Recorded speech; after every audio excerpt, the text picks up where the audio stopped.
All right, Dan, thanks for joining us. It's all right. Glad to be here. So you're classed as a Cumbrian singer-songwriter, Yeah, and you're also in a band called My Little Brother, I am. Yeah. and you've just been diagnosed with tinnitus. Yes. So how did that come about? The tinnitus thing. Yeah, Oh, the My Little Brother thing. well, both. We'll get to that. The tinnitus thing is, like you said, a new development. Something that I think I was aware of for a while, but it was so low lying, I was just like, it's not bothering me. Yeah. But then it became very apparent that it was a problem. Possibly about, I think it would be a month ago now. Right. And I was working as a coffee roaster. We were just talking about that before. Yeah. Because you made the announcement, but 4 days before that, you left the coffee shop and on Facebook it's gone. Yeah. It's not really loud coffee machines, is it? Well, no, it's not loud coffee machines. I think people say, I say to people, I work for a coffee company, and they immediately assume that I just am a barista. Yeah. And I use the coffee machines and I'm grinding all day. But actually, I was roasting coffee on a day-by-day basis. Right. And the machine we had... that's loud. It's loud. I mean, I had ear defenders, and they were very, very good with protecting my hearing. Even though like the levels were pretty low level, Right. It was the consistency of the noise, and it just Managed to wriggle its way in there. And I think it was a kind of effect, like a stacking effect of doing the production, doing the music, doing the production, doing the music. Is just not getting any kind of rest. Because obviously you do, what would you class it as, folk music? Folk pop, or pop, yeah, like kind of. Someone recently said power pop. For My Little Brother, which is interesting.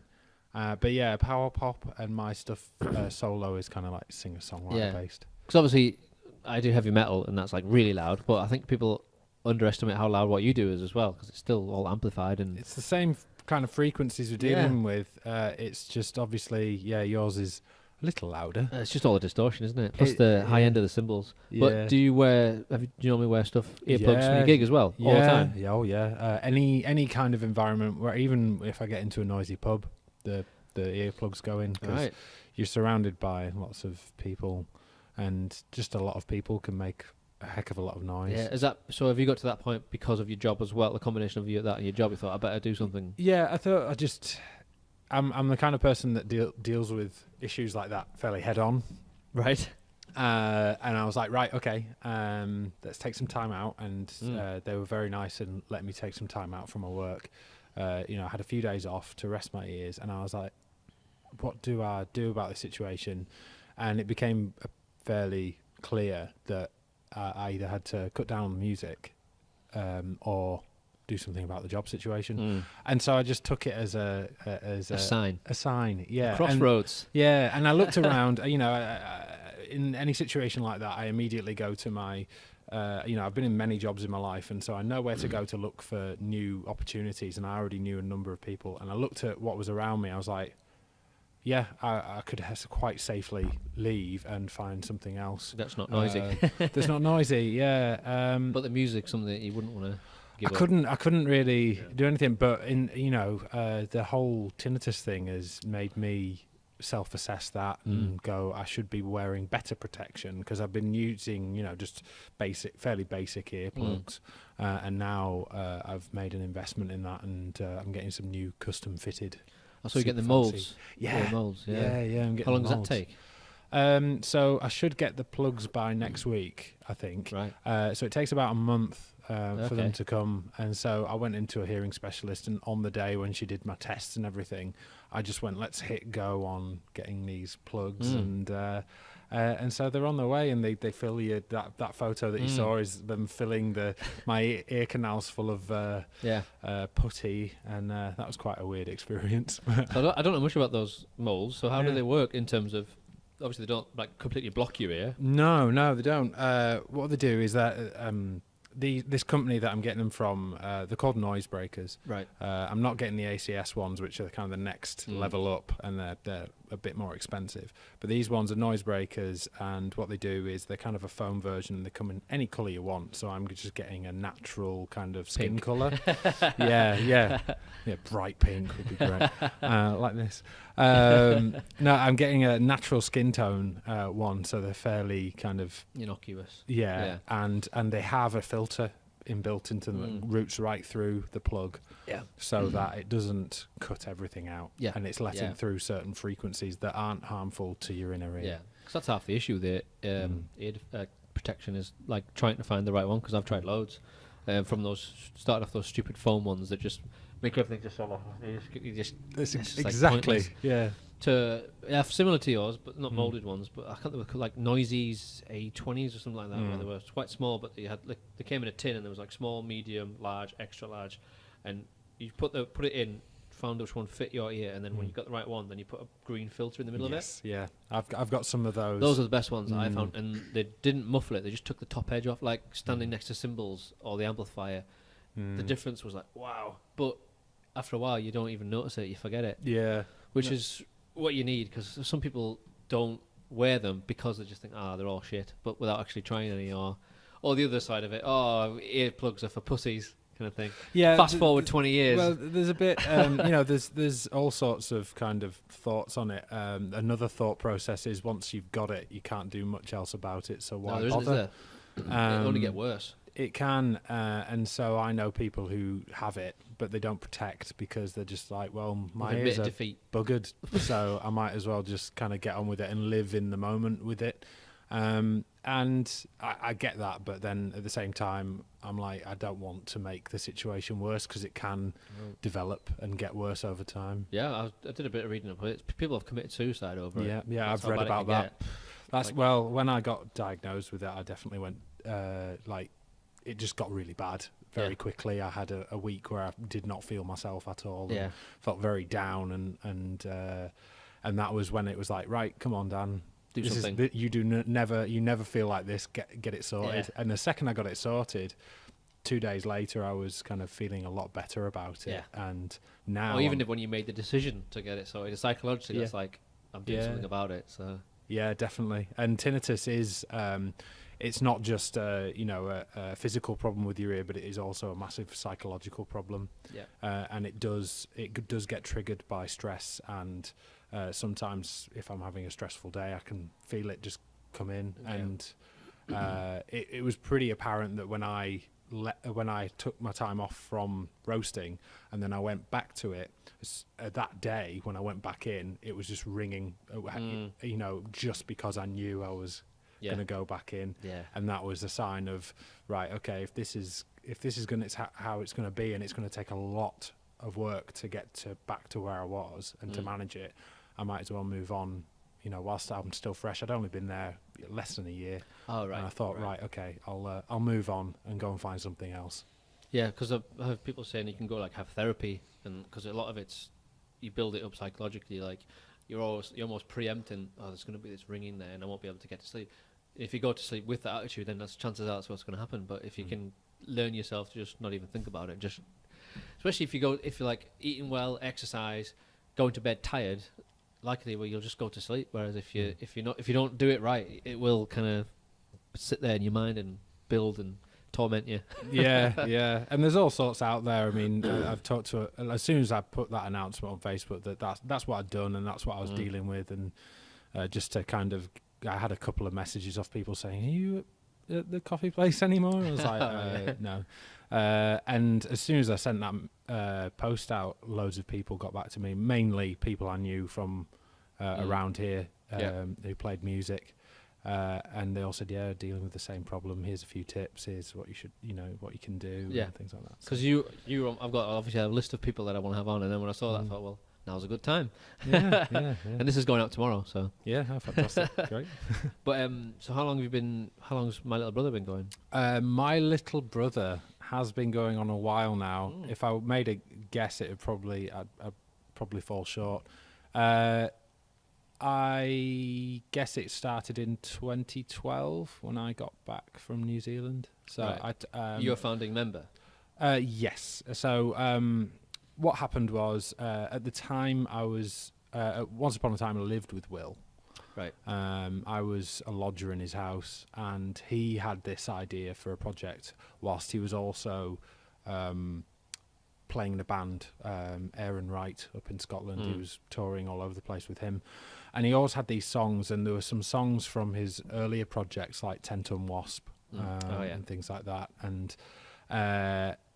he started playing them, and then when I decided to go off to New Zealand, I came back after 5 months, and as soon as I landed back, I think Will not long after got in touch, and that was that really. I think we started working together, kind of developing. Well, he already had the songs were there. So is he the main songwriter then? Yeah, he is 100% the songwriter, and he comes to us usually with fully completed songs. All right. However,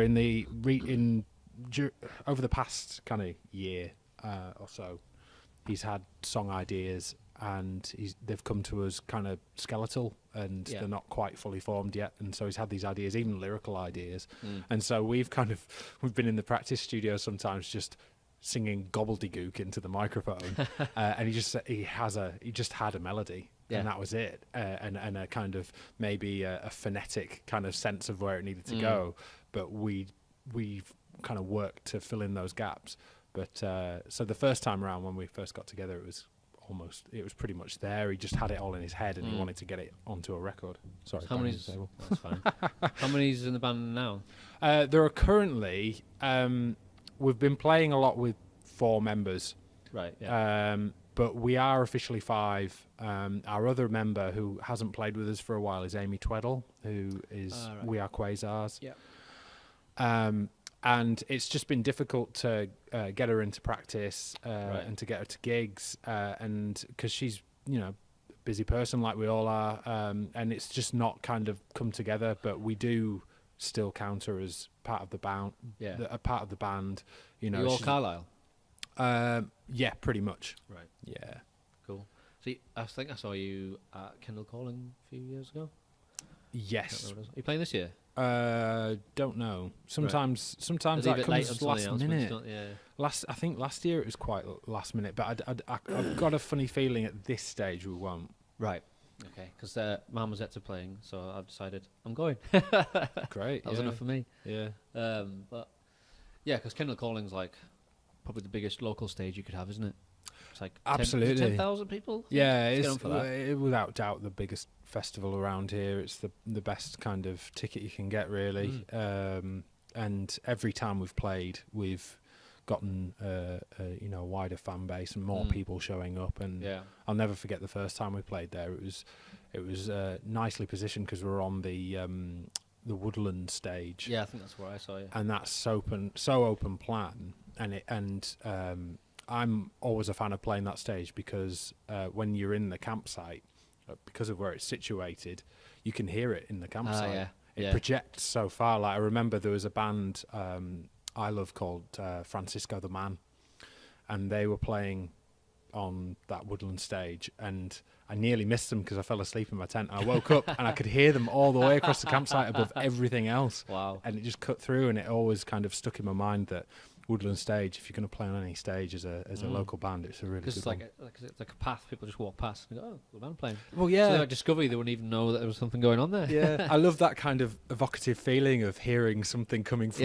the through woods. The trees. Yeah, through the trees. Like, what is that through the trees? It's like, I must go and check it out. And that's kind of magical melodies. Yeah.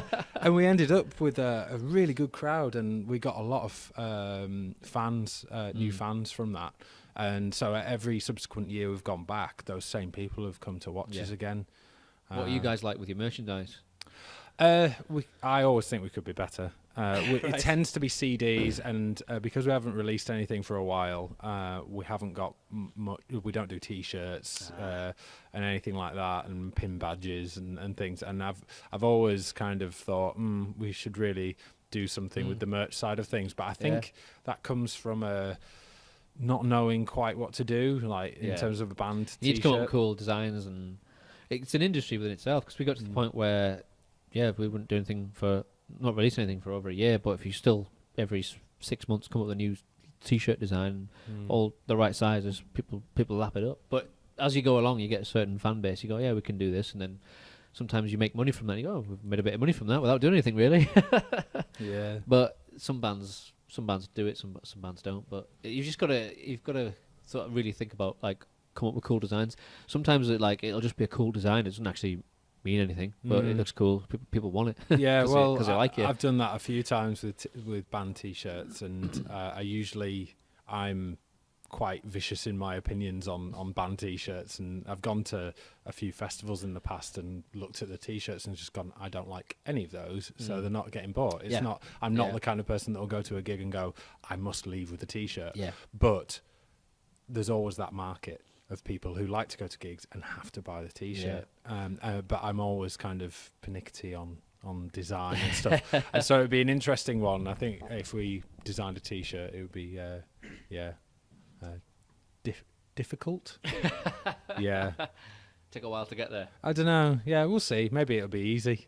Sometimes you can do like we did it sometimes, where you just pick one of your songs that you feel is quite popular and just get a graphic designer to do some sort of artwork based on the theme of that song. Yeah. Sometimes that works. Yeah.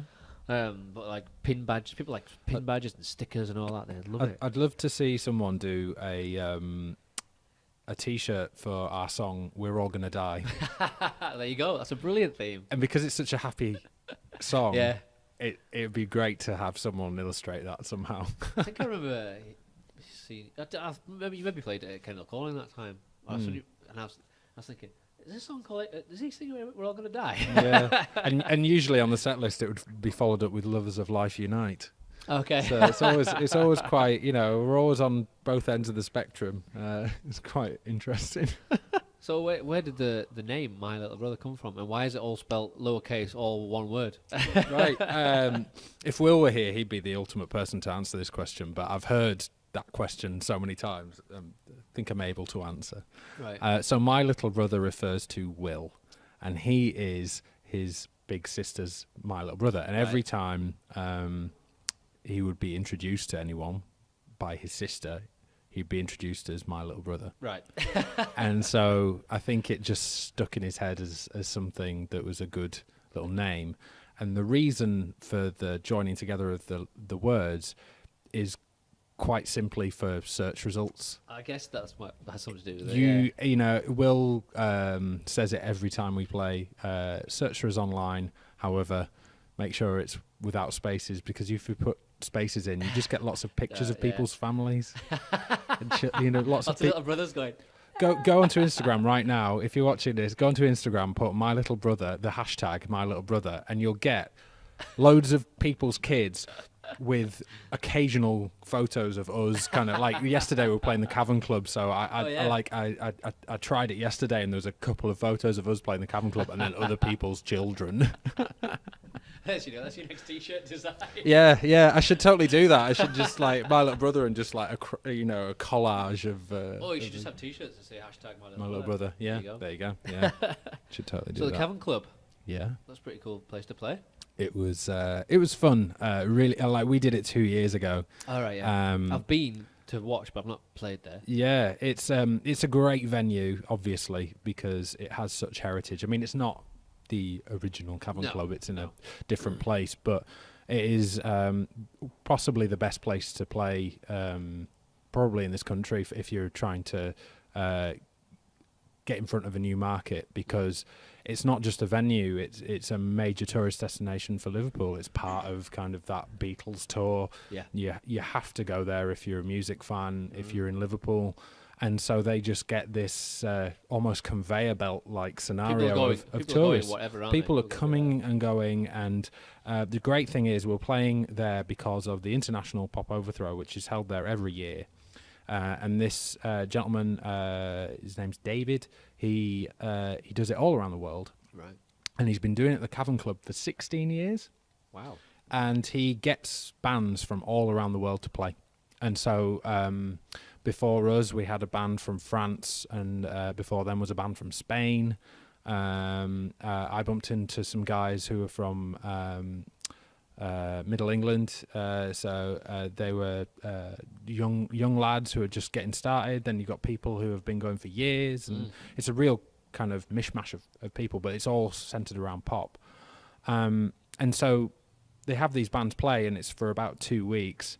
And the entrance fee per day is it's only £2.50. Oh, And then right. at night time it goes up. And so it's like you can pay £6 to go and see as many bands as you like throughout the day. And it's on 3 stages. There's the 2 stages in the Cavern Club and then the Cavern Pub, which is across the road from the club. And we got to play on 2 of the stages in the club. And so you get all these tourists coming in and they're just kind of investing and ingesting all this music. And so you've got a potential to kind of open yourself up to a broad fan base like throughout the world, really. Cool. Was it busy? Yeah, rammed. What time of day did you guys play? So we played at 1:30, so around lunchtime, and we got a really good crowd in. I think we had a couple of like hen parties because it was a Saturday, and I think we got the best day ever to play it because there's so many people in town. It was such a beautiful day, like the sun was shining just like it was up here. You got hen parties on the day of a royal wedding. You've got all these people who are hanging around waiting to go and watch the FA Cup. And so what do? You just go and kind of explore Liverpool. And so you just got all these people. And we had a great first set. We pulled a really good crowd. And some people had actually travelled quite a distance to come and see us specifically. And a number of other bands as well. And so 2 years ago when we played it, we bumped into similar people who were there. And then we did another set later on at 8 p.m. And that was in the lounge, which is a bigger stage. Right. So you've got the front room, which is like the archway, and it kind of resembles what it was when the Beatles played. And then in the back they've got this one that's properly kitted out, and it's like really big stage and loads of seating and everything. It's really nice, and that was good as well. Enjoyed both of them. It's always good. Have you done many gigs so far this year? No, not many at all. We've literally done some for later in the year. Yeah, we've done. We've got next week we're playing Carlisle at the Source, so that should be a good one. And then what else are we doing? We do annually. We go up to Skiddaw House, and we do this acoustic gig. This is the 3rd year running. This is in the middle of a valley. Behind Skiddaw. Oh right, yeah. It's a 3-mile hike from the nearest car park. It totally sold out in like 2 days. Cool. And it's very intimate. There's I think maximum 30 tickets available, and but the tickets like include a stay at the hostel because you can't go anywhere afterwards. So you're kind of out in the middle of nowhere. So it is out in like an outdoor gig, outdoor stage? No, it's in the youth hostel itself. Oh, inside, right, okay. So you go up to, if there are any walkers listening, you might know about it. It's just, Skiddaw House is just a youth hostel out in the middle of nowhere. And the first time I went, it was terrifying. Because it's in September, so it's just as it gets darker, like earlier on.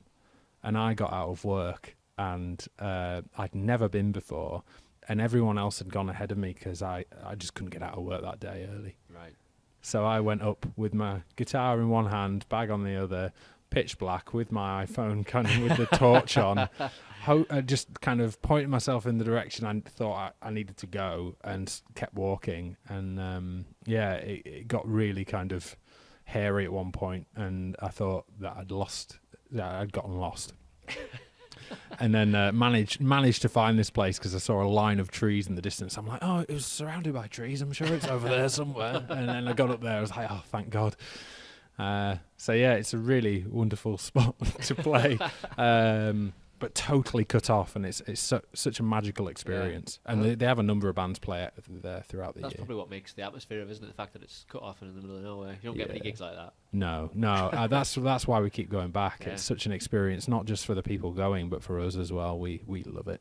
So who else is in My Little Brother? What do they do? So currently, obviously, there's Will Harris. He is the lead vocalist and piano player, and he is the lead songwriter. Then we have Robin Howson, who is our bass player. He also sings. And then we have Simon Buttress. He's in Cosmic Cat as well, and he's the drummer. And we've got him into a position where we're nearly getting him singing. We could get some 4-part harmonies on the go. He could, every now and again, I caught him out when we first got together. We started practicing, and then I could hear him kind of doing a little kind of over everything. I was like, he could do more stuff. Like this could become really like big in terms of the sound vocally. But yeah, so that's our current lineup, and then there's Amy Tweddle, who's our electric guitarist, our other electric guitarist. But like I said, we haven't practiced with Amy for a long time. Yeah. But we really after this weekend and the last couple of gigs, I'd really like to get Amy back on board live, because it would just beef up the sound so much and be really great. Because I've been used to the first 5 or so years of this band have been me playing just exclusively acoustic guitar, right? And now I'm playing electric. Which do you prefer? Good question. I enjoy, I love both, and it's really difficult to choose because I can do so many fun things with the electric, and I've got my pedals and stuff, and I love mucking about with that stuff, and it's been great to get into that. And my idols play electrics like Ryan Adams and stuff. Yeah. But then Ryan Adams is also very good with an acoustic, and I love the sound of an acoustic guitar. There's nothing like it's so nice. So yeah, I couldn't. I'd be doing myself a disservice if I picked a favourite out of the two. That's fine. I love both of them so much. Yeah. Well, a lot of people write on an acoustic but perform on electric. Yeah, that typically goes with me. I'm very much the same. Yeah. Have you got many electric guitars? Not many, no. Have you got many acoustics?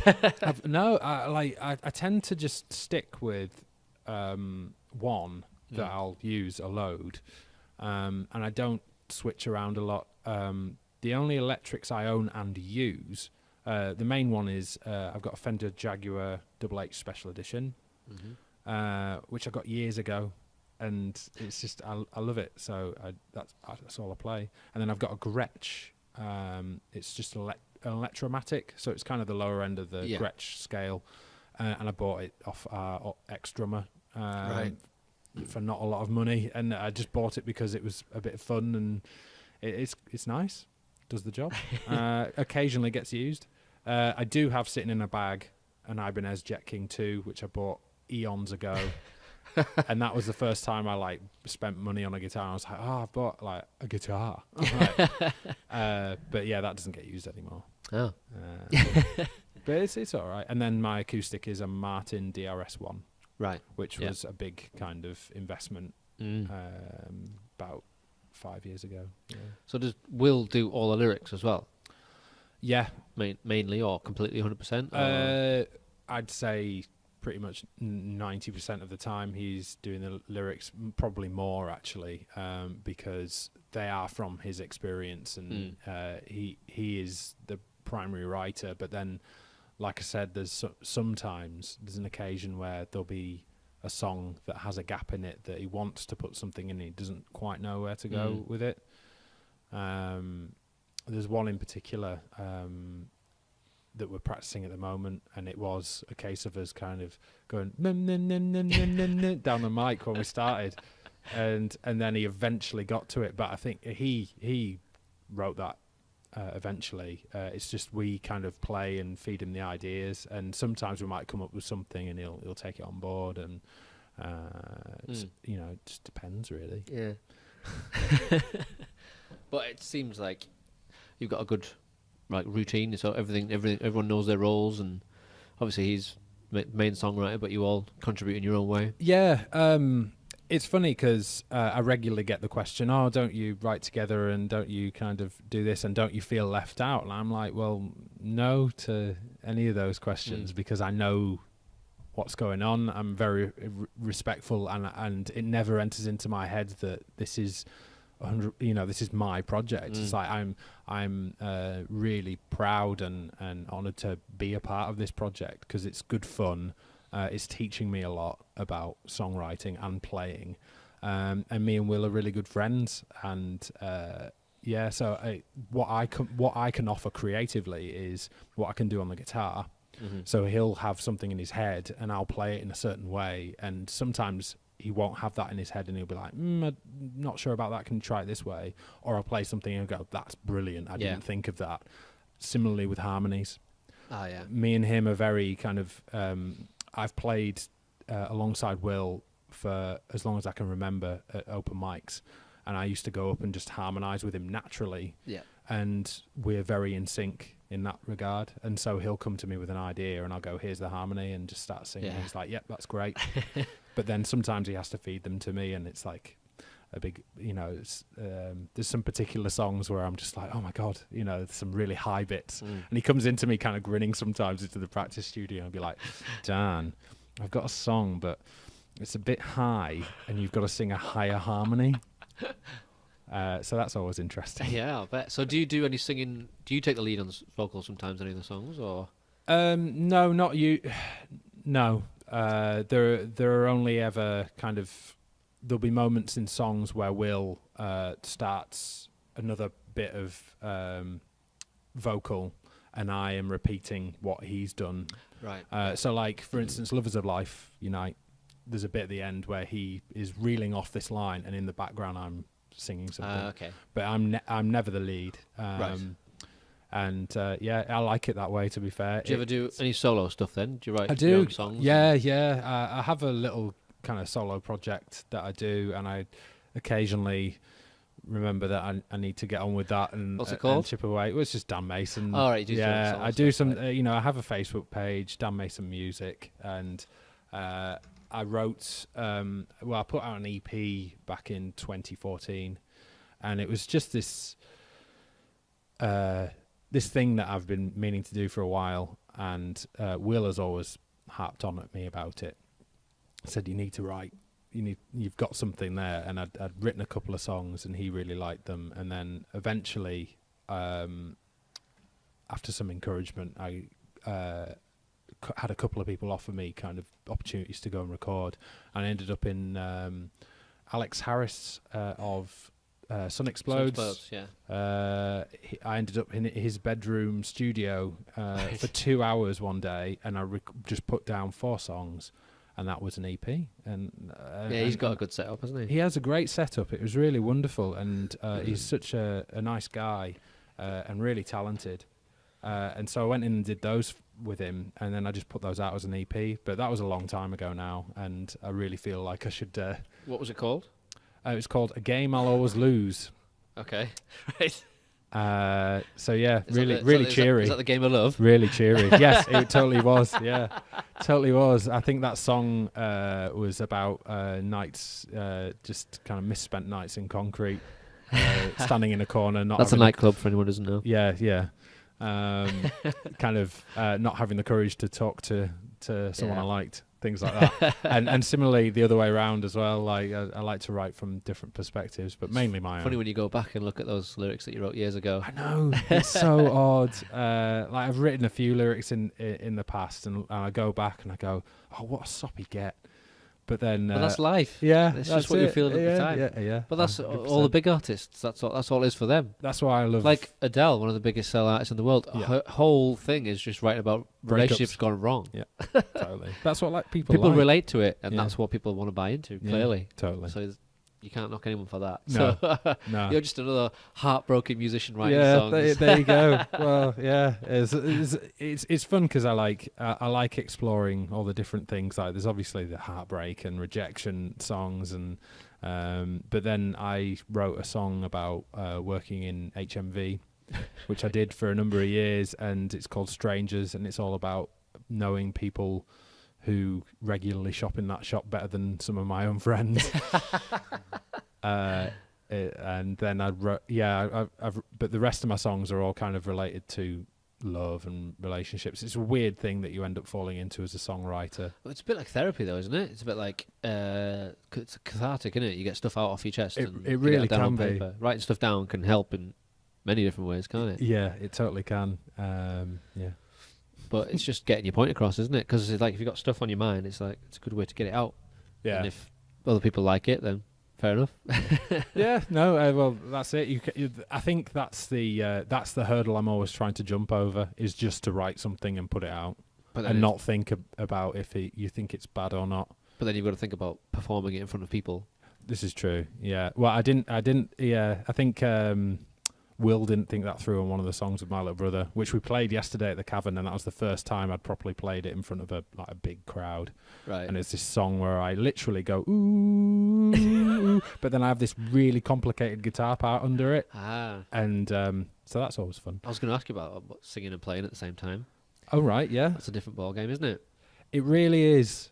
And I'll never forget trying to jump that hurdle as a teenager. It was... it's frustrating. It is. And I guarantee you there are probably people who will listen to this and go, I'm just like, I don't know how I'm ever going to get there.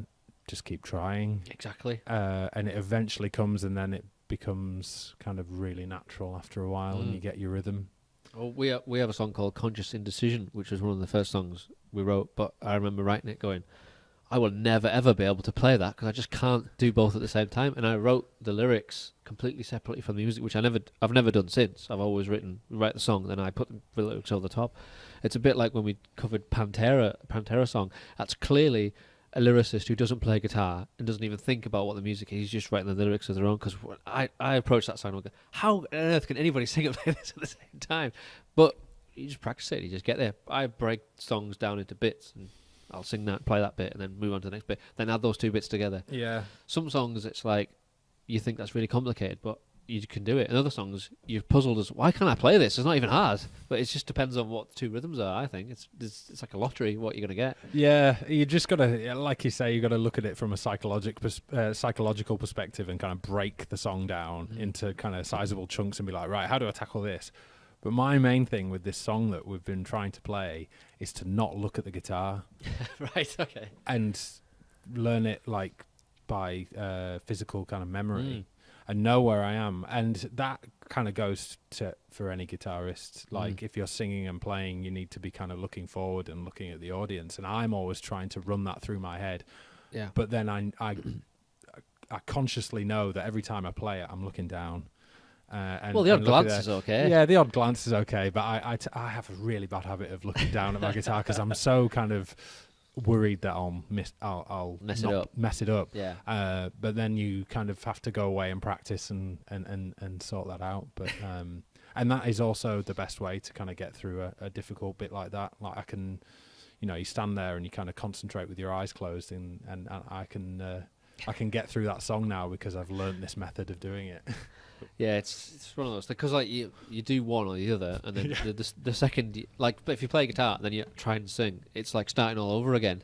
Like I can't play. But it's like you just keep going. I think same people who like learning guitar in the first place. Like I nearly gave up several times.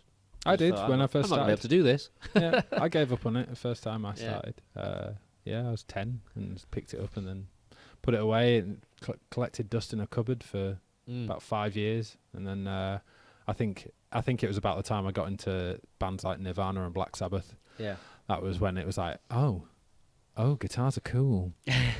Oh, I really want to try this. But there's also that interesting difference between people who are just like, everybody wants to learn their favourite songs. That's the reason they play guitar. But then musicians like us, where we get past that point where you can play all your favourite songs, to even having the thought of writing your own song. It's like some people do. Some people just stay in the bedroom forever. Other people are like, I want to write my own song. I want to play in front of people. And it's like, I don't know what makes people get past that point or not, or just stay in the bedroom forever. I know a number of people who've opted to stay in the bedroom and have done really good recordings and stuff, and opted not to be in the public eye and go and play them in front of people because they're either nervous or just don't think that they're good enough. Well, a lot of people, those people like become songwriters for big artists. Yeah, they're happy to just be in the background, write songs for people. Here you go, here's a song, but they don't ever want to have any recognition for it. Yeah, but there's a need for people like that. Definitely, because songwriting is difficult, and to write a really like an amazing song can be really hard. Especially for people who are putting out material all the time, you're not always going to produce the best stuff. Yeah, it's like bands when they get to like album 3 or 4, like Aerosmith. I think when they got to their 3rd or 4th album, started getting collaborators in because they didn't want to stagnate or they didn't want to repeat themselves, so they wanted a different approach, and it worked. Yeah. And then after that, they carried on back on with themselves. It just gave them a new approach. You said my favourite word, collaboration. Okay. I think I don't. I don't do it enough, and I really don't practice what I preach in this regard, and I need to, and I'm making kind of moves to do that, is to collaborate with people, because it does 100% open you up to new things, new ideas, new ways of playing and also writing songs. And I'm currently collaborating with some people at the moment, and it's a totally new project, and it's opened up such just another door. It can bring out a different side of you as well, because someone else will have an idea that you wouldn't have thought of. Yeah. And then what you think of on top of that, obviously, you wouldn't have thought of that if they hadn't come up with the first thing. So Yeah. I love stuff like that. I sat down with some songwriters a couple of years ago, and it was at my house, and we were having a bit of a get-together. And they were like, let's write a song. And they said, Dan, what do you want to sing about? And I had this kind of hook, and I started singing, and I ended up singing about an ex. Right. And then it was funny because these two girls I was with were just like so interested in the story, and they were like, "What happens? We want to know what happens." I was like, You "Oh should write God!" another song. And so it's that's it. And it was just, but no, it was one of those situations where if I was on my own, I'd have been like, "Oh, this is horrible. This is so sappy. I'm just going to bin it and put it over there and forget about it." But they were like, "No, we want to hear it." And then I sang a couple of lines, and we came up with, and I bounced the story off them, and they helped me with lyrics.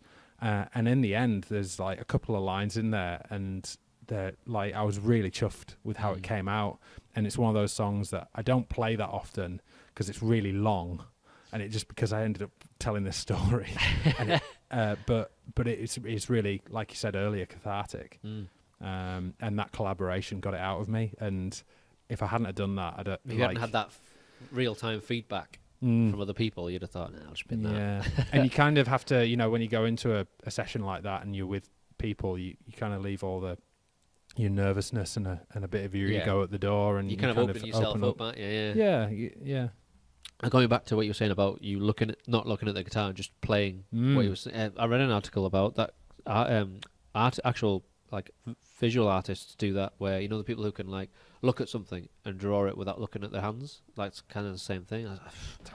It's just mind-boggling, but it's a very similar, from the human point of view, it's a very similar sort of thing. Like you're just playing it and you're just doing it as the same with art. Just like they just do it without actually looking at what their hands are doing. It just comes out. Like they can look at someone's face or an animal or something and just draw it, and they don't even look down once. It's like. It's mind-boggling. I've never come across that before. But there's that correlation between the musicians who do that as well. Yeah. It's about being like looking at like your audience and connecting with people rather than kind of being kind of. I think the article was hinting at the fact that once you've mastered your instrument, then you can get to that point. Like even not even master your instrument, but if you know a song inside and out, then there's vocals to it. You should just be able to, if you really focus, you should just be able to play it because you know it. You've done it a million times. Just do it. You don't need to look down, even though it's like a security thing, isn't it? I better keep looking down in case I. Well, another example of that is, and I see it sometimes, is the security of having like the lyrics in front of you. Yeah, I've seen that before. That takes a while to, like, once you get into that bad habit of keeping those lyrics down in front of you, you just subconsciously go to them, even though you know them perfectly well. You start relying on it. Yeah, and then as soon as you take those away, it opens up something new, and you can engage more with others when you're doing it. And yes, you'll make mistakes. Everyone does. Even professionals make mistakes. Oh, all the time. But it's not about making mistakes, because we know everyone makes mistakes. It's how they deal with it, to the point where sometimes you don't even notice. Yeah. Like they'll notice, and like their peers will notice, but. That's one of my habits, is coming off stage and knowing I made a massive mistake on a song, and I'm beating myself up about it. Well, and we've all done it. I come off stage and say, I hated that. Like I messed up this part, this one part of the one song out of the whole set. And they're just like, no one knows. Really, you just need to go back out and look at the crowd and go, no one cares. Yeah, no one they all had a cares. good time. Yeah. It's just you being an idiot. Yeah. But it's part of it, isn't it? Like I used to get really pissed off about making mistakes, but in the end, you just, like I say, I can't remember. I remember it's like a documentary or something. Someone saying about that. It's not about making mistakes. We all do it. It's about how you deal with it. That makes a good musician a great musician. I always try to sort of remember that. Practice as much as you can. You'll still make mistakes. Everybody does. Yeah. It's just part of the industry, and like 'cause you see some people, if they make a mistake, that can affect their performance. They're so hung up on the fact that they've made a mistake, they make more mistakes. Have you seen that before? Yeah, they get kind of there's this kind of almost like a domino effect. Yeah. They make this one mistake, and the second that they kind of acknowledge that and get wound up about it, It's like the crowd might not have even noticed until they start making an issue out of it. Yeah. They're like, what's going on here? Yeah, I'll never ever forget going to see Limp Bizkit at Leeds Festival. And it was one of those, Limp Bizkit were a band I would never kind of just go, I'm going to buy a ticket and go and see them. I loved them when I was a teenager. Snap. And I look back on it and just go, just, the joy of kind of listening to them and thinking, this is ridiculous, but I love it so much.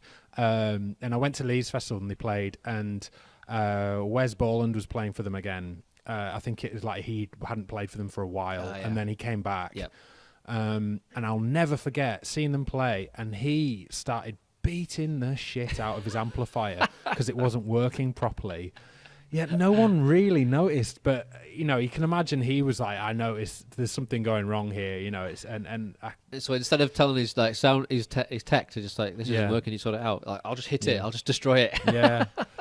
and it is funny, but then it is also there's a memory there, and I'll never forget that. Yeah. And similarly at Leeds Festival, I saw Biffy Clyro play, and they were having feedback issues on like a really quiet song. And the lead guy, his name's escaped me. Fred Durst? No, from Biffy Clyro. Oh, Biffy Clyro. Oh my God, I'm having this sudden weird kind of imagination. I would have no idea Fred what the Durst name. fronting Biffy Clyro. I have no idea. Simon Neil? Yeah, No. Simon something. Yeah, I would Simon have no something. But I'll never forget, like, they had this feedback issue, and he got really upset, like, because it was affecting the song. I think it was the third time this buzz just came out of nowhere. He dropped his guitar, picked up the monitor in front of him, and just lobbed it off stage. And then he went back to playing it, and it sounded fine. I don't know whether that actually, the monitor issue solved the problem. Yeah, maybe the sound guy was just like, what the hell are you doing? And then kind of did his magic and it worked. But yeah, I think he was just having some problem with something, and he decided to lash out. But I'll never forget that. And then he restarted the song, and it sounded great, and it was brilliant. Because that time Matt Adamson was on he was our first guest, and he was talking about Glenn Danzig. He went to see a Glenn Danzig on his own. He knows what's going. And it was like, right at the beginning of the show, there was like problems with the monitors, and rather than like addressing it or saying, "Can we sort this out?" we just finished like the second song. And he went, "Sound guy, when this show's over, I'm gonna fucking kill you." Like, it might not even been his fault. Oh like, my God. Yeah, but then you see examples of how people handle bad situations like that. It could be that they've got other things going on as well, though. Yeah, there is. Yeah, but I've seen good ways of handling it, and one of my absolute heroes is Ryan Adams, and he's a complicated fellow. Like he's quite an oddball, but he's such an amazing artist. And I went to see him play in Edinburgh last year, and he got 2 songs into a set, and his guitar gear just shut down. Everything just went to shit. And he got halfway through a song, and he stopped playing the guitar and just sang the song with his band behind him. Yeah. And then as soon as the song was over, the guitar techie just ran on. He gave him his guitar. They stood there for a minute. He did a bit. He's really good at stage banter, so he was like really professional about it. And he was just like, "We've got a bit of a problem. I'm going to talk a bit." And he did his talking. And then when it became apparent that this wasn't going to just take 2 minutes, it was probably going to take more like 10. He just grabbed his acoustic guitar, went up to the front of stage, and cut about halfway into the set, and had these 3 songs. And I think he must have played something on the fly that he wasn't intending to play. And he had, it was good because he has 2 setups. He has his acoustic setup where he stands in front of stage on his own just playing, and then he has his electric setup where he steps back and he has a separate microphone. And so he had that kind of benefit of being able to do that, but he handled it so well. It was like it just became really special. Like, and he played a song that no one expected him to play as well. I love stuff like that. Yeah. And then he just got back on with it afterwards. And then he was just like, right, we're going to have to race through these songs because I want to play as many songs as I can tonight. And it's like, yes. Oh, shit. I love stuff like that. It's brilliant. But that comes with being like a seasoned professional, isn't it? Like, just no problem that he hasn't had before, where he can't just pull something out of thin air and just do something. Yeah. That's still amazing. Yeah. That wasn't intentionally a part of the show. I love stuff like that. Yeah. So what was your sort of musical influences when you first started? Oh God. Was it like gateway bands that got you into it, or? Yeah, I mean, I did mention Nirvana and Black Sabbath were How old bands are that you? I got into. I am 32. Okay, yeah. So when I was about 14, 15, the 2000, 2001, I discovered vinyl through my parents. I knew they had a vinyl collection, and I remember as a kid running down when they were having dinner parties and putting on The Sound of Music at full blast, just to annoy them. I'd just kind of sneakily put something on and just whap up the volume, run upstairs. I wonder if they remember that. I'm sure they did. I think I only did it once, but it's held there in my memory. But then years later, this vinyl player that they had, and it was an old Sharp all-in-one thing, and it had double tape deck so you could record tapes, radio tuner, and a vinyl player on the top. And it was one of these where it had the needle that could do both sides without you turning the thing over. Yeah, fancy them. It was great, and they put it under the stairs. And years later, I found it whilst I was kind of rummaging about, and I thought, I'll get this out and see if it still works. And I got this crate opened, and there was, Black Sabbath, all their earlier albums, Led Zeppelin, and loads of kind of stuff when my mum and dad were courting. Yeah. Which are kind of like Lionel Richie stuff and a bit of Barbra Streisand and yeah, exactly, yeah. And some, I think there was a bit of Phil Collins in there and a bit of Genesis and stuff. And so I'd go through all that, but what stuck was Sabbath and the heavier stuff. Pink Floyd as well. Yeah. The Dark Side of the Moon was in there. Like everyone's got that in their record collection. My dad's a big fan. Zeppelin. But the weirdest thing was finding out whose these were, and the Sabbaths were my mum's. Right, okay. And she was like a big mosher back in the day. This was quite a discovery. And Wow. so that became kind of an influence. But then at that same time, I was getting into band, or I had friends that were kind of getting me into bands. Like I was really into Incubus.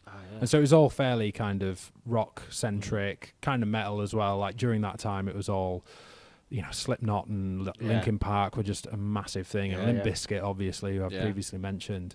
But then I was getting into to kind of artists like Jeff Buckley. He was definitely a road to kind of being a singer-songwriter. Steered you off that metal path into sort of... yeah. I mean, I just felt myself kind of not listening to as much metal. I still enjoy it, and I do still, like, there are a few bands that I still follow quite ardently and would happily like go and see them, and it's just like amazing. But then I ended up kind of getting introduced to, like, in 2004, it was like Arcade Fire and things like that came out. I was like, whoa, what is this? Like, this is really crazy, like different sort of music. And then you discover older stuff. But one of the kind of what I've gone back to is the first band I ever saw live, like at a proper stadium or like show, was the Eagles. All right. My dad took me to see them, and they were like my first favourite band. And Cool. I knew all the words to Hotel California, and I still do. And they were kind of, I knew I'd always go back that way. So how old had you been for that? 10. I was Wow, 10 years old. wow. Yeah, it was July 1996 at Huddersfield Town Stadium. Cool. So yeah, it was like, That's a good first gig. It was great, and it was one of those where we were like so far back we took binoculars so we could kind of see, because they came on, they were like dots. Yeah. It's like, Did they have a screen or not? no, I don't think they did. They? Yeah, I think they did. Yeah, but I thought they some weren't of those- very good quality No, screens back then. sometimes you end up just watching the screen. The sound's amazing, but Yeah, but no, it wasn't like, you go back to the 90s and the screens weren't as good. neither was the sound. Yeah, no, exactly. But no, it's that was quite an eye opener, going to a big gig like that. Yeah. And then since then, I've just been to so many and seen so many bands. So where did guitar come into it for you? Guitar came into it probably not long after that. I found an acoustic guitar in my parents' house. It was my mum's old Spanish guitar with nylon strings. Fairly knackered, like the strings were like so high off the neck, you had to really press down, so it was really hard to try and play that thing. And I got lessons with a gentleman called Alan Parkinson, and he played in a local band. I was living in Barnoldswick at the time in Lancashire, and he was in a band called Slack Alice. And they were like a blues band and they played in the park sometimes or at fairs in Barnoldswick, and they were probably like, if Eagles were my first proper band I saw live, like in a stadium, Slack Alice were probably the first band I ever saw live, like ever. And he was just like this cool dude who just only ever wore like white vests and stuff, and he had this basement in his house with loads of amps everywhere. And I remember the first time going down there, and he said, so he'd introduced me to the guitar and everything, and I said, can you play Hotel California? And he played it perfectly. I was like, I want to be able to play that, and I still don't know how to properly play it. I don't think I ever learned properly. It's not as easy as people think. No, it's not. But I remember like having to learn like House of the Rising Sun and stuff like that. But that is how a lot of people start, isn't it? Yeah, that was my way in. I think at the very same time, I was like, I was getting lessons at school as well, at primary school, and so one of my teachers was teaching me, and so I think I get my memory the wrong way around, but I had a teacher at school who probably taught me my first, or gave me a book that had chords in or something.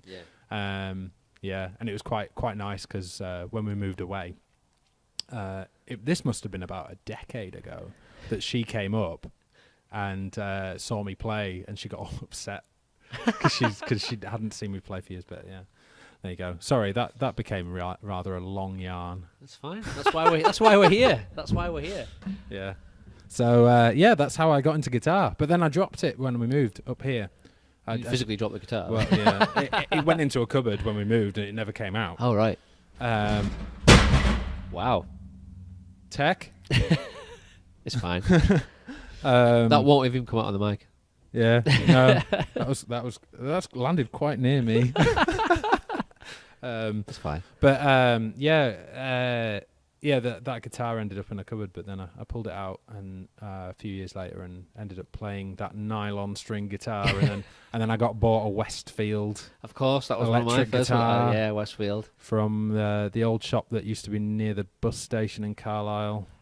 I can't remember the name of the place. Not Rainbow? No, it wasn't Rainbow. I can't remember. That's probably not even there anymore. No, it wasn't. It was across the way from the Games Workshop, where they did all the Warhammer and stuff. No idea what it was. Yeah, so that's where I got my first ever guitar, and I've still got that Westfield somewhere. It's in an attic, I think. My first electric was a Yamaha Pacifica. Oh yes, because I'm left-handed, you see. So 1995. Oh wow, I was 14. Yeah, because I got pestered my parents to get me an acoustic. And you think, it's just a phase, so we'll just get me a cheap acoustic. Fast forward 2 years, I'm still going about, all right, well, so they got me electric, and then the rest was history. Nice. But so then did you ever start writing any of your own stuff? No, not right off the bat. It was always just covers and things like that. And I didn't start thinking about writing my own material until I was probably at university or college. I was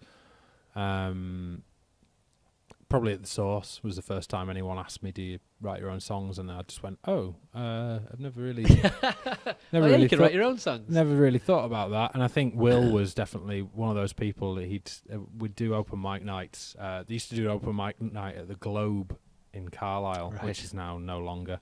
And I'd go along, and then about halfway through my set, Will would go, do a Dan Mason. and I'd occasionally I would kind of answer the call and improvise something on the spot. Right. And that's how I started getting into it, was when, if I can improvise it, maybe I could kind of come up with actually a song. Do you remember what some of the first things that you wrote were? I had a song, and it's totally gone now, and it was about it just had shotgun in the chorus. It was like shotgun, something like I don't know. And I sang it at the Source one time, and I think there's probably one old guy who was there who still remembers it. And every now and again I bump into him. He's like, "I'll never forget that night you came up with that song, and it was great." But it's all gone. But this first song I ever properly wrote was about my grandma. And it's called Withering. That I wrote maybe that was 2013, and then not long after I wrote a few more songs, and that became that EP. Oh, that's something. All right, EP. Yeah. Yeah. So that's on that Game I'll Always Lose one. But and then that was when I was kind of starting to perform my own songs, and really, it's a totally new experience because I was so used to just singing other people's songs, but then you realise that you end up singing in kind of their affectation. You start keep doing your own stuff. Yeah, I like to mimic kind of the way they do it, like really kind of honour the way they do it. Yeah. But then as soon as I start singing my own songs, my natural voice comes out. And well, you all start off mimicking people who've influenced you, but the more you do your own stuff, the more you start to sound like yourself. Whatever that may be. Yeah. But so like as a band, My Little Brother, what would you guys consider to be successful then? Are you happy just doing what you're doing, or have you got like a plan, or? I mean, or have you even spoke about it as a group? No, I don't think we've ever kind of said we must do X and Y and Z by this, X year. Otherwise, we'd have probably maybe gotten somewhere by now. No, we've definitely done some cool stuff, and it's mainly been off Will's back. He's been promoting the band and doing lots of stuff. But I don't think there's been ever a point where we've gone, we need to get this band to a point where we can quit our day jobs. That doesn't really, I don't think that really exists. So you would all probably just accept that just like we'll all probably always have jobs, but we'll do this on the side. Yeah, and the thing is, I've been at it with the band for so long that it's very manageable, and no matter what kind of bookings we get, I can always take time off to go and do that. And I know a number of friends like Adam and Neil from Cult 45. They take time out to go and do tours and things, and they're able to do it, and they hold down full-time jobs. Yeah, and we just had them on a few weeks ago. Yeah, I was listening back to that actually. Yeah, it was good. But yeah, it's they do really well. They've gotten further than we have with their band. They got signed and been touring all over the spot and do so many shows. I'm like, well, we could definitely do that, but it's finding the people who are committed to doing that. And because at first when we first started with My Little Brother, it was about 7 people were involved. Yeah, I thought it used to be and it was quite a difficult beast. It's even harder to get everyone to agree on dates, and you've got more people, you've got more yeses you need to get. 7 yeses before you can agree to something. It's a lot harder than 4. Yeah, I mean I think the worst case scenario was if there was a certain 5, then it was fine. But then it's like I think we had backing singers at the time, and then they kind of would slowly petered out, and it got whittled down to 5. But 5's enough to manage. It can be really difficult. So, other than the gigs that you've got that you've announced, have you got plans further ahead, or like new music, or? So new music is coming out this year. We're definitely releasing an album at some point. Whether that'll be this year or early next year, I'm not too sure. I think Will is aiming to get that out by the end of this year.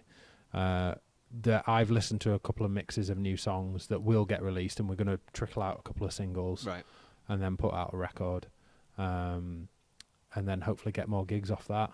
And I think that's been kind of very apparent this year. The IPO gig that we did at Cavern Club yesterday, it was apparent. It's like it's about time we had new material. It would have been good to come here with some new material to sell on to people. Yeah.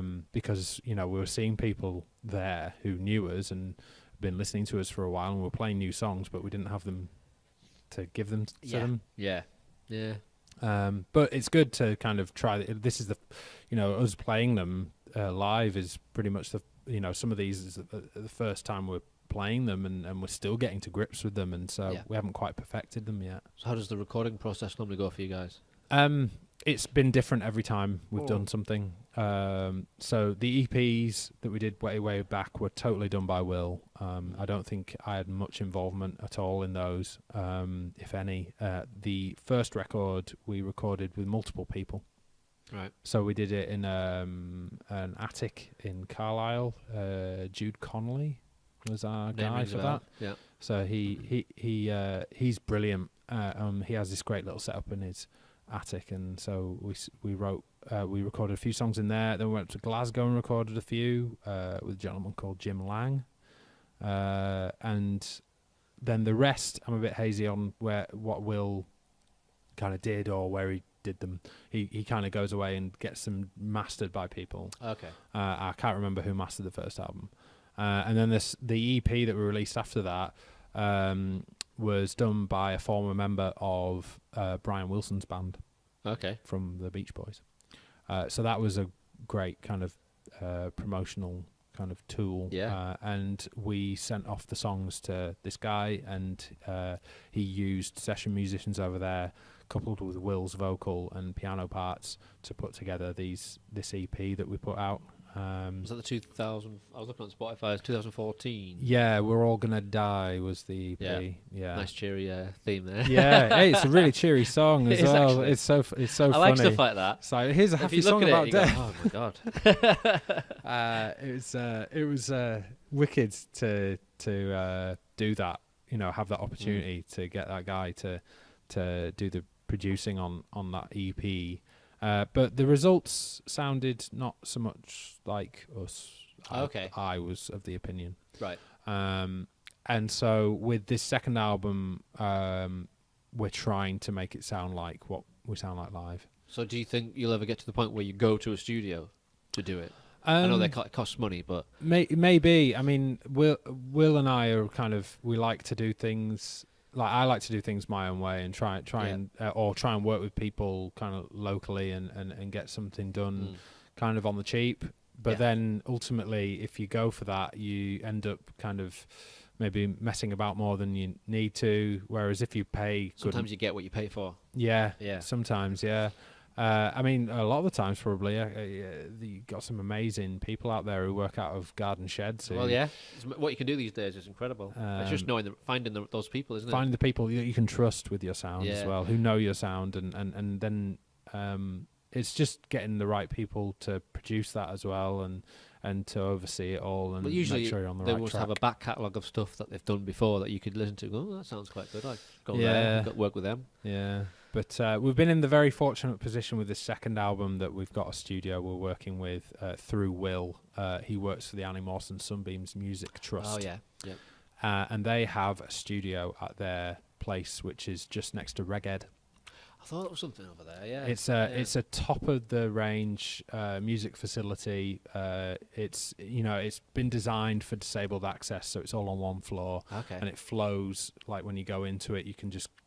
It feels lovely, like it's a wonderful building, and it's got this great kind of hall where it's like a little hall that is acoustically treated, so it just sounds really nice. Yeah. But then they have this really good recording studio in there, and Will works for them, and so we're using the studio there to, basically run it through a kind of we're testing it all out and kind of getting it going, and Will's learning to record. Using that equipment, cool. And so we're kind of doing it as and when. Yeah, we're just booking weekends and going in and putting stuff down, and then the studio will be available to hire for people as well. So for anybody. Yeah, and cool. And it's a really cool place. So we're really chuffed to be kind of working in there. That's good for the area to have somewhere like that. Yeah, there's nowhere else, not around here anyway, is there? No, not north of Manchester. Like in terms of I was amazed when I walked in there. It's just you don't expect something like that to be in Cumbria. Like that building is just like unreal. Like there are several kind of rooms that are all kind of perfectly designed to make music in and jam away. And one of the recording booths, like they're both kind of designed with disabilities in mind and therapy. Right. And so one room has really great lighting in it, and you can make it all purple or whatever and really set a mood. and then the other room has like artificial grass in it.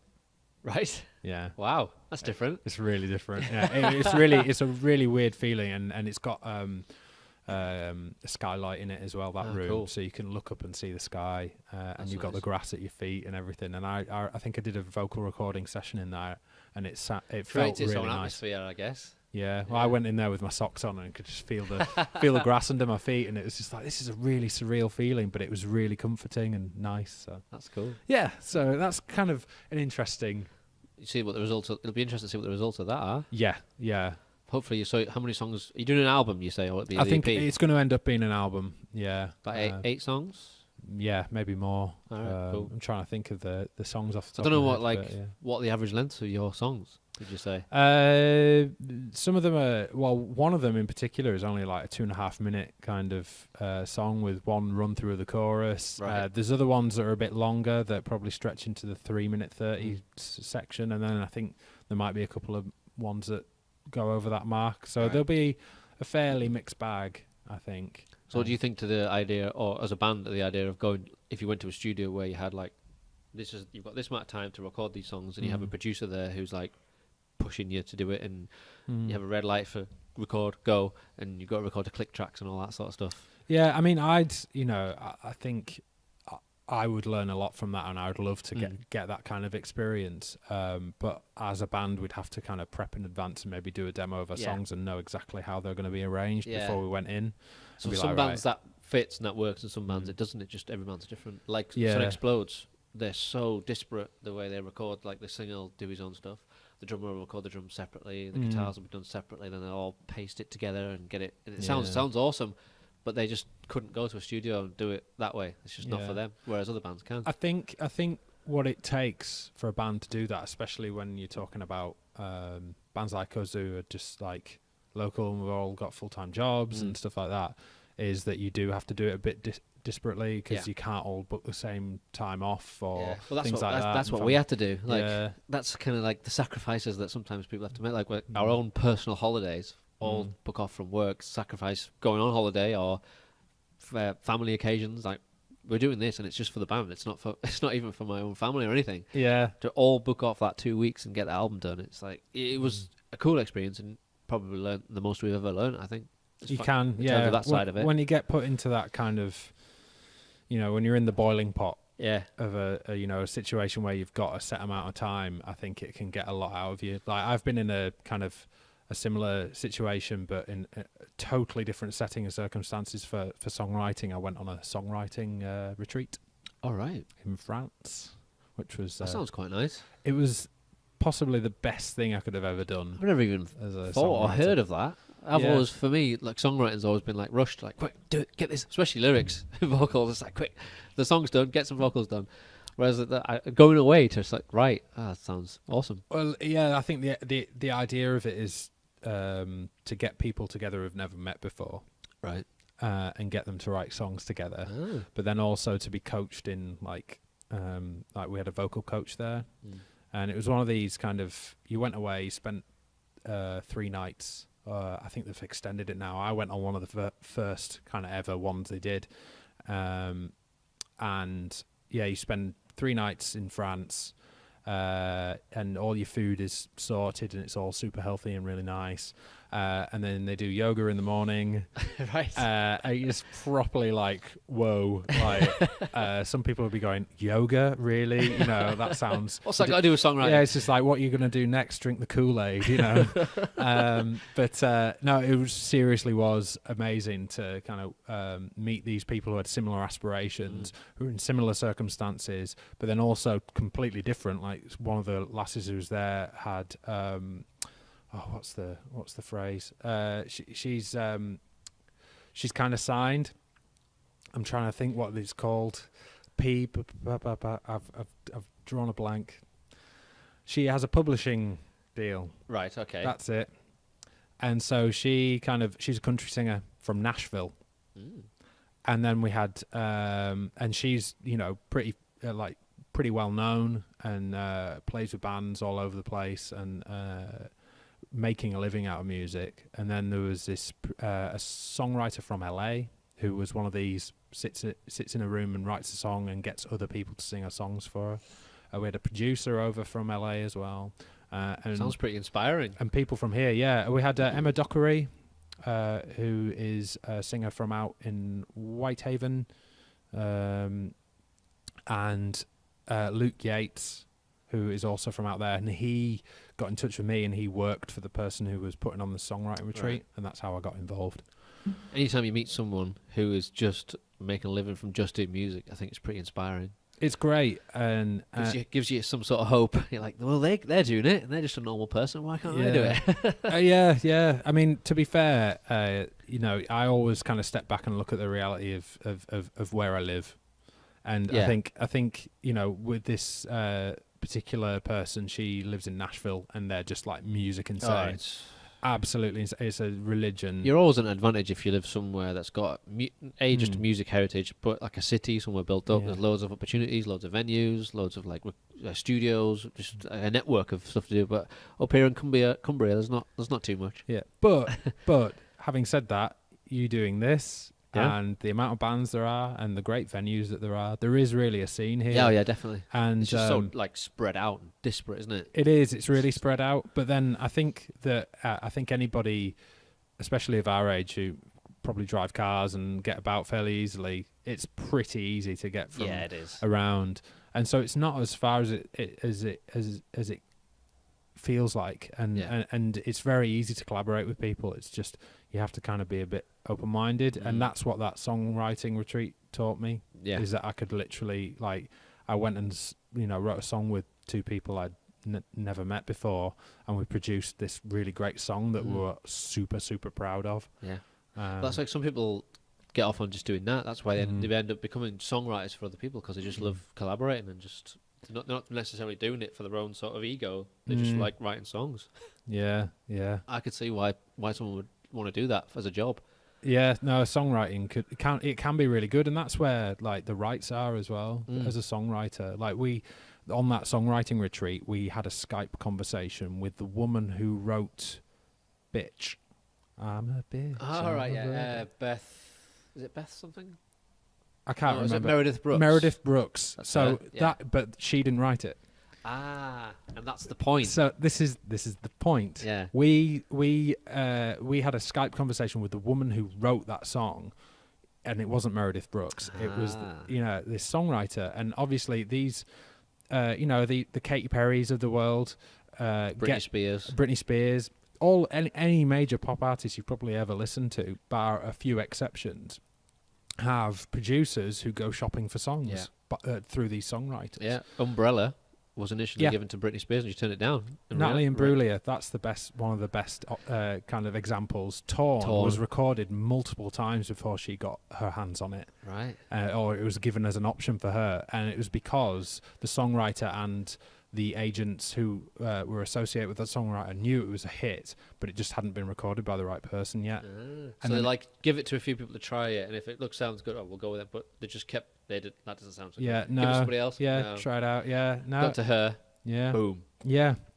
But Bitch, it was really interesting because the woman was fantastic, and the thing is, for a songwriter like that, if you get a song like Bitch, which gets played and played and played and played, and is still probably played on radios in America, and there's still royalties to be earned. They live off it. Yeah, they'll live off it, and but obviously they still keep writing stuff. But the best thing about it was this woman had just started learning guitar recently, and she played Bitch to us, but it was literally the first time, like one of the first times she'd ever played it, yet she wrote it like so many years ago. Wow. So it's really bizarre to have. So she must have collaborated with someone, a guitarist, then, to write that song, do you think?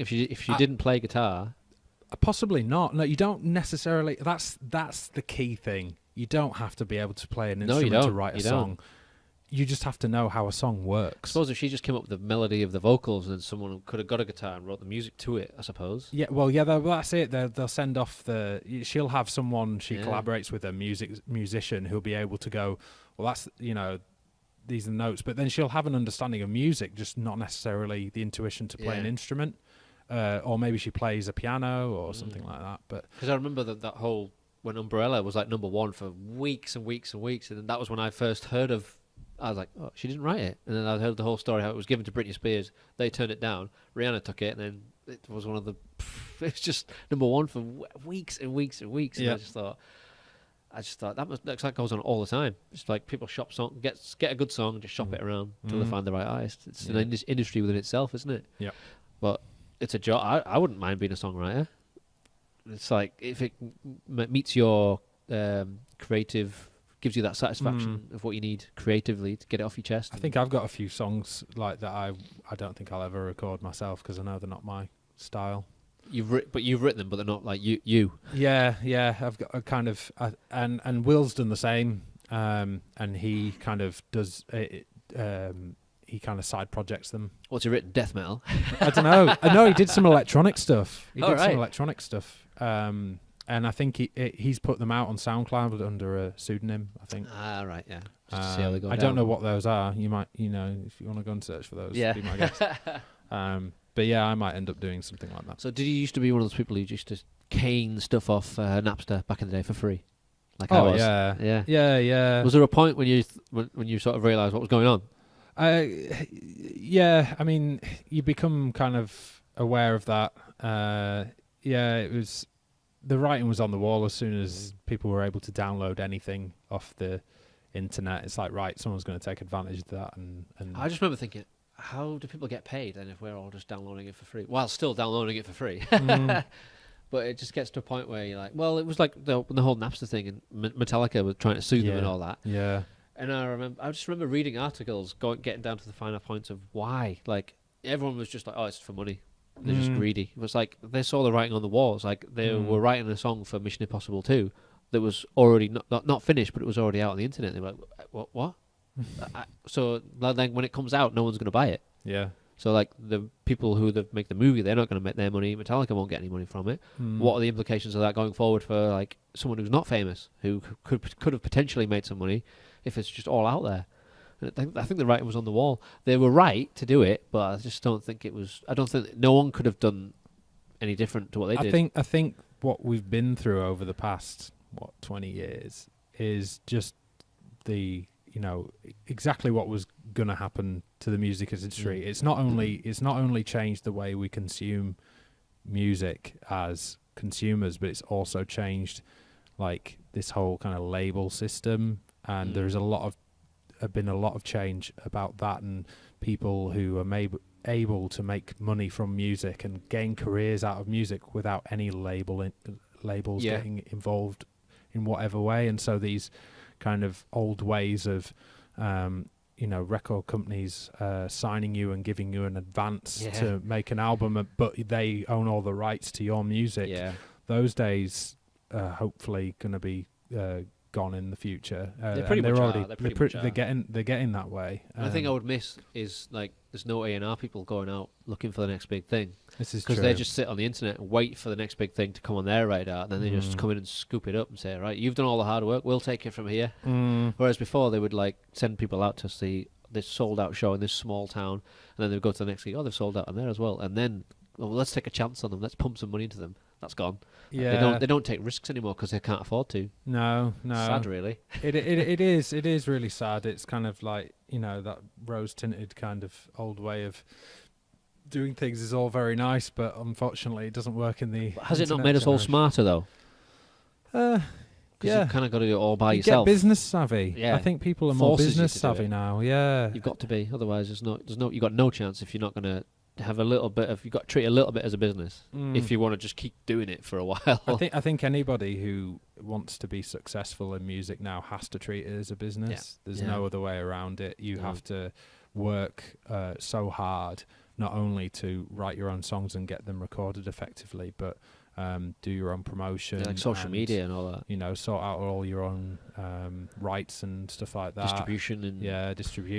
Yeah, you got to be really kind of. I mean, you get like management deals and booking agents and stuff now, which make things easier, but it's still most of it all yourself. But it makes you smarter, I think, makes you tougher, because like you've got to do it. You're out on your own. Yeah. If you get attention from someone, then you must be doing pretty well already. You must have done a lot of the hard work already, which is you wouldn't have been on their radar otherwise. But the old-fashioned way can sometimes work. Like word of mouth and just being really good live. You can never replace that. Yeah, I mean Ed Sheeran Sorry to mention him. No, that's fine. But he's I thought what he did at he's Glastonbury. kind of all over the place. But like he got where he is because he just did everything within his power to play every gig going. Yeah. And ended up getting his break with Jamie Foxx over Yeah. in America. Yeah. And it's like that was it, and then he was just off. Well, I remember there was a whole hoo-ha about him headlining Glastonbury. Like, it's one man and a guitar. How can he headline Glastonbury on that massive stage? It's the biggest he's selling musician. But then I of our remember time. I was at home and I had been watching it. Not him, but like I had it at Glastonbury. I was on all day. Yeah. And I turned the sound off for some reason. I must have been on the phone or something. And I came back in and he was on. And it was just watching him with no sound. I was like, that's pretty good. Just performance-wise, he was like proper going for it, like running around. And like his face was bright red. Then I turned the sound on and like the crowd were loving it. I was like, that's how you do it. Yeah. I can't knock him for that. I'm going to grab the jug. Yeah, Can go you for pass me some Go for it. water? Thank you. Grab the jugs. Grab the jug. Nice jug. Yeah. That is a nice jug. I'll have a glass as well, please. Oh, yes. Yeah, absolutely. But yeah, I've got nothing against Ed Sheeran. It's not my kind love, of music, I but love the guy. I don't. I'm past the point of slagging people off just because it's not what I'm into. I stopped doing that a long time ago. I think anybody in this industry, no matter who they are or where they are, has worked really damn hard to be there most of the time. There are Especially some if they got exceptions. famous within the last sort of 10 years, Yeah, post-internet. Yeah. That's the only way they could have done it. yeah. There are no more Daphne and Celestes Mm-hmm. who really shouldn't be on No. Leeds festival was there. stages. I was there for that one. Yeah, yeah. Everybody one. knew. Everybody knew. It was like, if you're going down the list, you're going, oh yeah, what the fuck are they doing here? Yeah. Who? Holy. That was a setup, I think. That was a Yeah. setup. Yeah. I think someone designed that, and it's just There was like, like let's bottles just, of piss ready to go. Yeah, no. I think they lasted half a song. Yeah. One of them got hit on the head. Oh, that was funny. I think the Foo Fighters were headlining that year. If I remember right. correctly. Yeah, it was because it was the next day Taylor Hawkins OD'd Oh right. and he was in the news. Have you seen Crikey. the Foo Fighters documentary Back and Forth? Yes. It was on Oh, that. right. That's the way. That was the gig in England where they never said what it was, but Oh, that's what right. it was. It was Reading or Leeds. So I recommend if anyone hasn't any Foo Fighters fan, it's just musicians, documentary wise. There Fighters Back are and some Forth. stunning documentaries by bands you probably never think to listen to. Let's go through them. Tell you what I watched and I really enjoyed is the Lady Gaga doco Oh, I've not seen that's that. on Netflix. I'll be fortunate. If you want to see a thing about someone who works hard at music, Mm. that lady who works harder than all of them. I like documentaries like that because it shows you the different side to it that most people don't get to see. Yeah. Or they can't get past their own preconceived notions about someone to even think about that. I'm always interested in like how people got to where they are. I am. The I am. Skrillexes of the world and Oh, all yeah. of them. Yeah. It's like how did you get to this position? Like it's Yeah. really interesting. Another great one, the Defiant Ones. It's a documentary about Dr. Dre and Jimmy Iovine. Now, you know who Dr. Dre is, and Yep. I'm sure anyone listening knows who he is. Jimmy Iovine, though, is a producer, and he got together with Dr. Dre and formed Dre Beats. Right. And Jimmy Iovine produced like Springsteen, and he produced a Lennon record, and he was just like Mr. Music for years. And it goes through pretty much the modern history of music. And so it talks about like the rise of Nine Inch Nails and Marilyn Manson, and then obviously it touches on it talks a lot about NWA and all those old rap records and how that came about and the story of that. And it's really interesting to see where these people have come from, and also how their career has projected over time, and how the music industry changed over that time. Yeah. And it obviously has a big kind of bit on how the internet changed all that. Yeah. I recommend Sound City. Have you seen that one? Yes. That's It's really brilliant. good. I've watched it several times. So fascinating. It's great, isn't it? There's some of the artists that recorded there, like the Rage Against the Machine, when one of their drummer was on the podcast I was listening to the other day, but they had initially had a few demos of those songs, but they couldn't quite get the sound right. So the producer just came and said, right, just got them all in the middle of the room, just put those U-Haul blanket things around them, and just got them to play, and they recorded 3/4 of the album live on those takes on that floor. That's just how they did it. It's like, wow. But it's funny what can change a record or a song like that. That Sound City thing, you just like, you listen, it just puts up all the records that have been recorded there, and you're like, great record, and you're like, and now I listen to those records and think, oh yeah, it's like you can hear like how good the drums sound. Like, you know, Dave Grohl's big thing about Sound City was the drum sound out of there is unbelievable. Yeah, it's a box. Oh yeah, you go in, it's a shithole. Yeah, but absolute shithole. It's part of the character of it, really. It's the board, you know, and it goes on about the Neve board, and you're just like, it's great. Another thing I watched recently was the Oasis one. Supersonic. Yeah. Yeah, it's really and good. that was really interesting. The part where they go on about the first record, and they had it recorded and mastered by someone. It sounded wrong, and they actually played back like what it sounded like. Yeah. It sounded fucking awful. Which shows how much of a difference that can make. And then it got remastered, and it sounded massive and anthemic, and you're like, wow. Okay. What a difference. Yeah. What a difference. Yeah.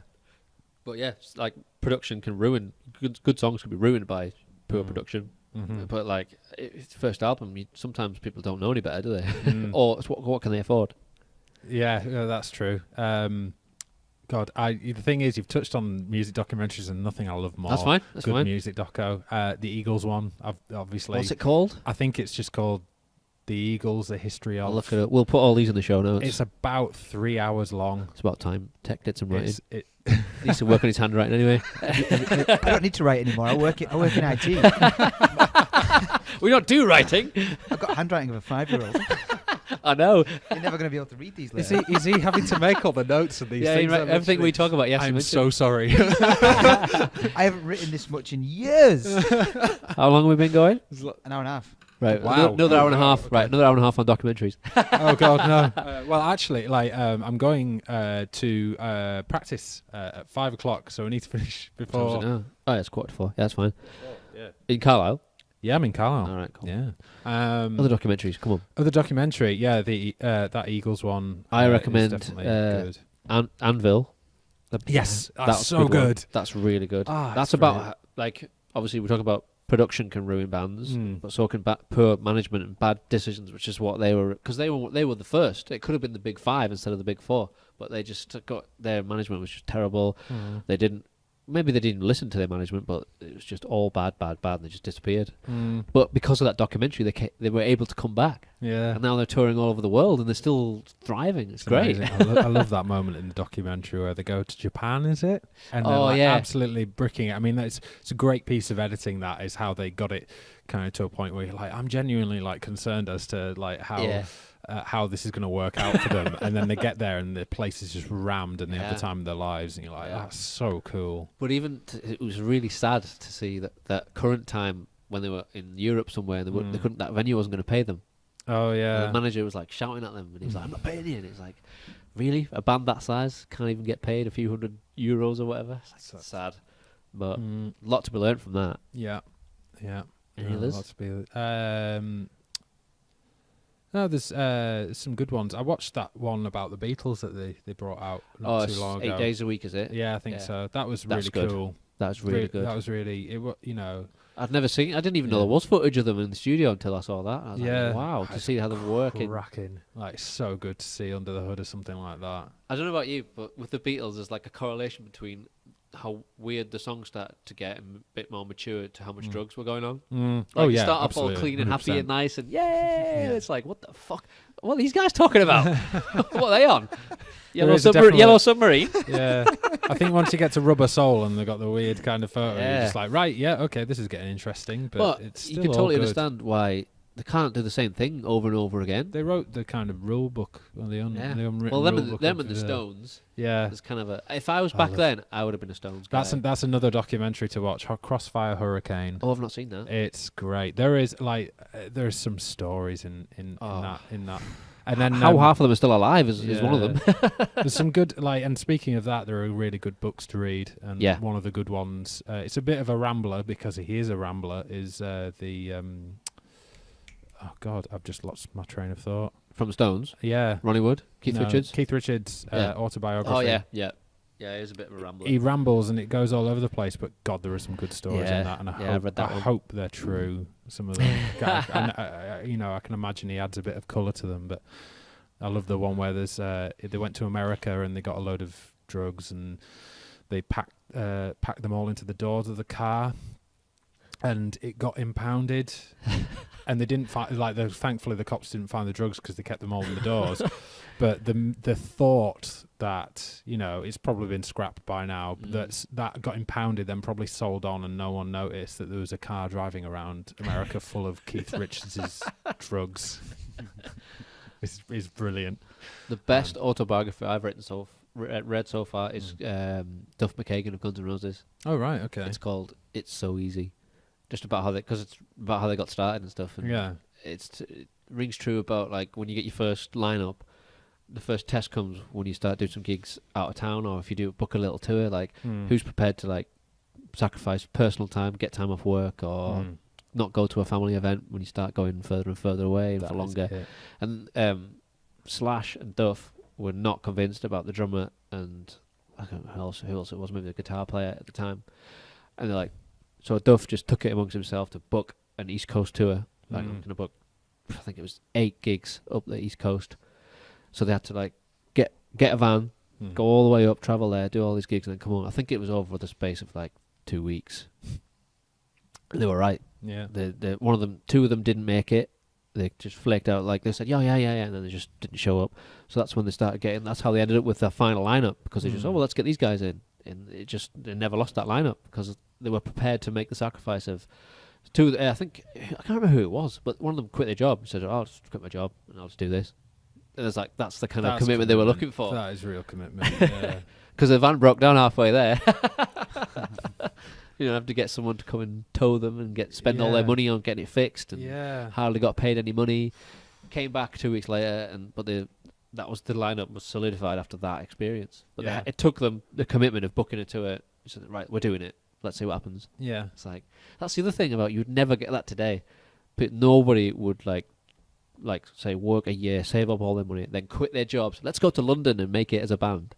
Yeah, I know. Yeah, never happened now. No. I mean, you just couldn't. I've gotten very used to saving my holidays for gigs and you have to and things like that, and maybe a tour. I mean, we don't really tour as a band, My Little Brother, but yeah, I'm always kind of putting time aside just to make sure I can do those. I was going to ask you about that, about doing headline. Have you done many headline shows? Yeah, we did one at the Brickyard at Christmas. We're going to do another one this year. I saw that got announced. Yeah. So 22nd of December at the Brickyard, and then. So will that be announcing some new music, or are you playing a new album out by then? I think hopefully by then we'll have the album out. But, that's cool. Or we'll definitely have songs songs out. So it's like an out. unofficial album launch party, is it? Yeah, I don't know, maybe. Yeah, or I think maybe we'd have the record out. I think it's going to come sooner than that because we've just booked a gig in June, so that's next month. Yeah, we should have something out by June, right? By the sounds of things. But in terms of like an actual album where you get CDs done and stuff. Yeah, I don't know. I just like there are things said, like we talked about before we started going. Is like we'd said that we were releasing a song on the 7th of May. Well, what date is it now? The 20th. 20th. Yeah, it hasn't come out, I'm afraid. That's why if we were doing that, we'd always put, there's a new song coming soon. Yeah. And just leave it at that. Yeah. Put a date and a stamp on it. Oh, well. That's it, yeah. Well, I'm the kind of person, like, if I finally got stuff recorded, I'd be like, I've got stuff recorded, get it out. Now. Yeah, I'm terrible. But... So what is everyone's role? Who's like kind of like the leader? Is it Will? Will is, yeah, he's the leader. I mean, the thing is... before we got the new lineup, it was kind of up to Will to go and find stuff. But then actually it's been really nice because we've got Simon and Robin in, and they're both very proactive. Right, that's good. And Simon is super proactive at getting the gigs booked, and he's been the sole handler of the Brickyard bookings.